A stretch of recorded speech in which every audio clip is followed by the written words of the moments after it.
Hey guys, hello students. Welcome to Team Colors Foundation SAP Business One training in Telugu. So ఈ వీడియోలో వచ్చేసి మనం SAP business one 10.0 latest వర్షన్లో sales overview, అసలు sales basics ఏంటి, process ఏంటి ఒకసారి తెలుసుకుందాం. Okay, just an overview. Okay, sales ప్రాసెస్లో. సో సేల్స్ ప్రాసెస్ అనేది ఎక్కడ స్టార్ట్ అవుతుందండి? మనం ఇంతకుముందు ఒకవేళ మీరు వీడియోస్ చూసినట్టయితే కనుక, ఒకవేళ చూడకపోయినట్టయితే మళ్ళీ చెప్తాను. సో సేల్స్ ప్రాసెస్ అనేది మనకి సేల్స్ కొటేషన్ దగ్గర స్టార్ట్ అవుతుందండి. ఫర్ ఎగ్జాంపుల్ ఇప్పుడు మీరైనా కానీ ఏదైనా మొబైల్ పర్చేస్ చేయాలన్నా, ల్యాప్టాప్ కానీ, బైక్ కానీ, ఫస్ట్ ఆఫ్ ఆల్ మీరు ఏం చేస్తారు? ఆ సేల్ చేసే స్టోర్కి కానీ లేదా ఆన్లైన్ స్టోర్లోకి కానీ వెళ్ళి ఫస్ట్ కొటేషన్ అడుగుతారు. కొటేషన్ అంటే ఏంటి? ఎంత ప్రైస్కి వస్తుంది, ఎంత డిస్కౌంట్ వస్తుంది, పాసిబిలిటీస్ ఏమున్నాయి, ఇవన్నీ చెక్ చేసుకుని. సో కొటేషన్ నుంచి మీకు కొటేషన్ నచ్చితే మీరు ఆర్డర్ ప్లేస్ చేస్తారు. ఆర్డర్ ప్లేస్ చేసిన ఐటమ్ మీకు డెలివరీ అవుతుంది. ఒక్కోసారి క్యాష్ ఆన్ డెలివరీ చేస్తాము, అంటే ఆర్డర్ డెలివరీ అయిన తర్వాత పేమెంట్ జరుగుతుంది. ఇదిగోండి ఇక్కడ ప్రాసెస్ ఉంది చూడండి. ఆర్డర్ ఆర్డర్ డెలివరీ అయిన తర్వాత పేమెంట్ జరుగుతుంది. ఒక్కొక్కసారి పేమెంట్ డెలివరీ ఒకేసారి జరుగుతాయి. ఒక్కోసారి పేమెంట్ జరిగిన తర్వాత, లైక్ ఒక్కోసారి ఆన్లైన్లో పేమెంట్ చేసిన తర్వాత మీకు ప్రోడక్ట్ డెలివరీ జరుగుతుంది. సో డిఫరెంట్ టైప్స్ ఉంటాయి. బట్ పేమెంట్ జరిగిన తర్వాత ఇన్కమింగ్ పేమెంట్స్ అనే ఒక ప్రాసెస్ ఉంటుందన్నమాట అండి ఇక్కడ ఎస్ఏపి బిజినెస్ వన్లో. సో ఎందుకంటే బ్యాంకింగ్ మాడ్యూల్ అనేది ఒక మాడ్యూల్ ఉంది కదా మనకి. సో బ్యాంకింగ్ మాడ్యూల్లో ఇన్కమింగ్ పేమెంట్స్లోకి వెళ్ళి ఈ ఏఆర్ ఇన్వాయిస్ అంటే కస్టమర్ బిల్లింగ్ ఏదైతే చేసామో ఆ బిల్లింగ్ నుంచి మనం కస్టమర్ అకౌంట్ నుంచి అమౌంట్ డెబిట్ చేసి మన అకౌంట్కి ట్రాన్సాక్షన్, ఆ ప్రాసెస్ అనేది ఇన్కమింగ్ పేమెంట్స్ దగ్గర జరుగుతుందన్నమాట. మీకు అది ఎక్స్ప్లెయిన్ చేస్తాను. సో ఇక్కడ మనకి కీ డేటా ఏంటండి? సేల్స్ ప్రాసెస్కి వచ్చేసరికి మనకి very important and key data ఏంటంటే బిజినెస్ పార్ట్నర్స్ అనమాట. బిజినెస్ పార్ట్నర్స్ అంటే ఎవరెవరు?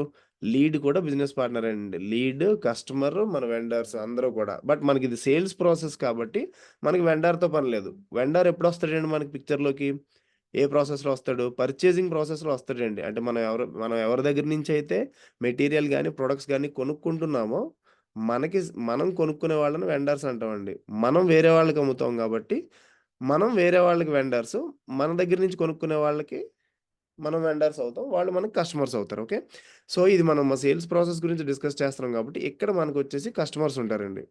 సో కీ డేటాలోకి వచ్చేసరికి మనకు మెయిన్ ఇంపార్టెంట్ సేల్స్ ప్రాసెస్కి వచ్చేసరికి డేటా ఏంటండి? ఐటమ్స్ ఏమేంటి? ఏం ప్రోడక్ట్ అమ్ముతున్నాం, లేదా ఏం సర్వీస్ సేల్ చేస్తున్నాం, దాని ఇన్ఫర్మేషన్ ఏంటి, ప్రైజెస్ ఏంటి, ఇవన్నీని. సో ఇక్కడ మన సేల్స్ ప్రాసెస్లోకి వచ్చేసరికి అండి, సో మనకి ఏంటంటే ఎస్ఏపి బిజినెస్ వన్ స్టాండర్డ్లోనే ఆల్మోస్ట్ 10 డిఫాల్ట్ ప్రైస్ లిస్ట్స్ ఇచ్చాడండి. అంటే మార్కెట్లో ఏదైతే most generally used default price lists ఏవేవైతే ఉన్నాయో అలాంటి డిఫాల్ట్ ప్రైస్ లిస్ట్స్ ఉన్నాయి.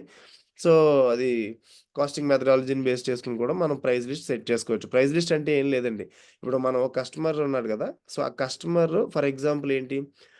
మ్యానుఫ్యాక్చరింగ్ కస్టమర్స్ అందరూ ఒకళ్ళు, సర్వీస్ కస్టమర్స్ అందరూ ఒకళ్ళు, ఆటోమొబైల్ మ్యానుఫ్యాక్చరర్స్ అందరూ ఒకళ్ళు, మొబైల్ మ్యానుఫ్యాక్చరర్స్ అందరూ ఒకళ్ళు, ఇలా different types of groups create చేసుకుంటే ఫర్ ఎగ్జాంపుల్ మనం మేబీ పొంగల్ సీజన్ వచ్చింది. మ్యానుఫ్యాక్చరర్స్ అంటే ఆటోమొబైల్ ఇండస్ట్రీ కస్టమర్స్ అందరికీ కూడా 10% డిస్కౌంట్ ఇచ్చాం. సో అది మనం ఇక్కడ ప్రైస్ లిస్ట్ డిఫైన్ చేసి అది మనం ఆ కస్టమర్‌కి అసైన్ చేసుకుంటామండి. సో మనం ఎప్పుడెప్పుడైతే సేల్స్ డాక్యుమెంట్ అంటే ఫర్ ఎగ్జాంపుల్ ఇక్కడ మనం చూసినట్టయితే సేల్స్ ఆర్డర్ రైజ్ చేసినా, డెలివరీ రైజ్ చేసినా ఎక్కడైనా గాని ఆ కస్టమర్‌ని సెలెక్ట్ చేసినప్పుడు ఆ ఐటెమ్‌కి ఆట్ ఆట్ మనం ఏదైతే ప్రైస్ లిస్ట్ డిఫైన్ చేసామో ఆ ప్రైస్ లిస్ట్‌లో ఉండే డిస్కౌంట్స్ గాని, టర్మ్స్ అండ్ కండిషన్స్ గాని బేస్ చేసుకొని ప్రైస్ సెలెక్ట్ అవుతుందండి ఆటోమేటిక్‌గా ఎనీ సేల్స్ డాక్యుమెంట్‌లో. సో, ఆ ఫీచర్స్ అన్నీ ఉంటాయి. సో, ఇక్కడ మనకి ఈ సేల్స్ ప్రాసెస్ మొత్తంలో మ్యాండేటరీ డాక్యుమెంట్ అంటే ఏ డాక్యుమెంట్ మీరు చేస్తే తప్ప సిస్టమ్ మీకు ఆ ప్రాసెస్ ఫినిష్ అయినట్టు అలౌ చేయదో అది ఏఆర్ ఇన్వాయిస్ అండి. అంటే మీరు సేల్స్ ఆర్డర్ డైరెక్ట్‌గా లేకపోయినా, డెలివరీ డాక్యుమెంట్ ఎంటర్ చేయకపోయినా డైరెక్ట్‌గా ఏఆర్ ఇన్వాయిస్ డాక్యుమెంట్ ఎంటర్ చేస్తే మీకు కస్టమర్‌కి ఆర్డర్ బుక్ అయ్యే ప్రాసెస్‌లో ఏదైతే ఆర్డర్ కమిట్ అవ్వాలో అదయిపోతుంది. డెలివరీ చేసినప్పుడు మన ఇన్వెంటరీ నుంచి స్టాక్ మైనస్ అవుతుంది గదండీ! అది కూడా ఆటోమేటిక్‌గా స్టాక్ డెబిట్ అయిపోయి కస్టమర్‌కి స్టాక్‌కి క్రెడిట్ అవుతుందనమాట. సో, ఇదిగోండి మీరిక్కడ చూసినట్టయితే ఏఆర్ ఇన్వాయిస్ మనం ఒకసారి పోస్ట్ చేయగానే మనకి కస్టమర్ అకౌంట్‌లో మనీ డెబిట్ అయిపోతుంది. మనకి సేల్స్ రెవెన్యూ అకౌంట్‌కి క్రెడిట్ అవుతుంది రైట్ సైడ్‌లో. ఓకే. ఎందుకంటే మన దగ్గర నుంచి ప్రొడక్ట్ వెళ్ళిపోయింది. సో, కస్టమర్ దగ్గర నుంచి మనకి మనీ వచ్చేయాలి. సో, ప్రొడక్ట్ వెళ్ళినప్పుడు ఏమవుతుందండి? మన కాస్ట్ అకౌంట్‌లోంచి స్టాక్ ఉంటుంది గదా! మనదేదైతే ఎళ్ళిందో ఆ కాస్ట్ అకౌంట్ నుంచి మనీ డెబిట్ అవుతుంది. అక్కడ స్టాక్ అకౌంట్ ఉంటుంది కదా కస్టమర్‌కి. సో, అక్కడ క్రెడిట్ అవుతుంది. ఓకే. సో, ఈ సేల్స్ ఇది జస్ట్ ఓవర్ వ్యూ అండి ఇది. సేల్స్ ప్రాసెస్ గురించి. సో, ఇక్కడ మనం గుర్తుపెట్టుకోవాల్సిన ఇంకో కొన్ని కీ పాయింట్స్ ఏమున్నాయి ఇక్కడ మీరు స్క్రీన్ మీద చూడొచ్చు. మెయిన్‌గా ఏంటంటే, ఇంపార్టెంట్ డాక్యుమెంట్స్ సేల్స్ అనేసరికి sales order, delivery, AR invoice. AR invoice అంటే బిల్లింగ్ డాక్యుమెంట్ అండి. ఓకే. సో బిల్లింగ్ అయిన తర్వాత ఇన్కమింగ్ పేమెంట్ చేస్తాం బ్యాంకింగ్ మాడ్యూల్లోకి వెళ్ళి.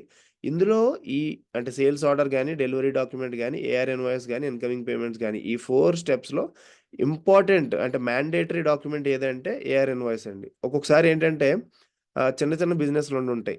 చిన్న చిన్న బిజినెస్‌లు అంటే ఏంటండి? జస్ట్ మేబీ ఒక పాయింట్ ఆఫ్ సేల్ ఉంటుంది. మేబీ ఒక సూపర్ మార్కెట్ ఉంటుంది. అక్కడ జస్ట్ బిస్కెట్ ప్యాకెట్ సేల్స్ ఉంటుంది.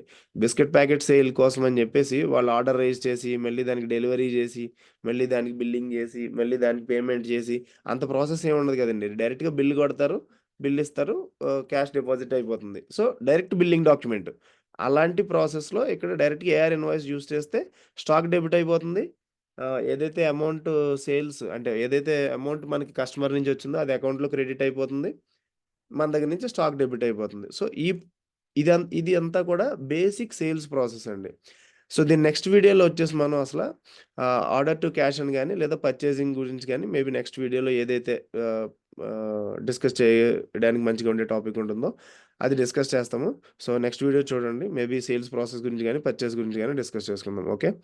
So, hope you liked the video. If you are liking the video, please like, share and comment. Thanks for watching guys. Hope you are learning something. నేర్చుకుంటున్నారని అనుకుంటున్నాను. All the very best.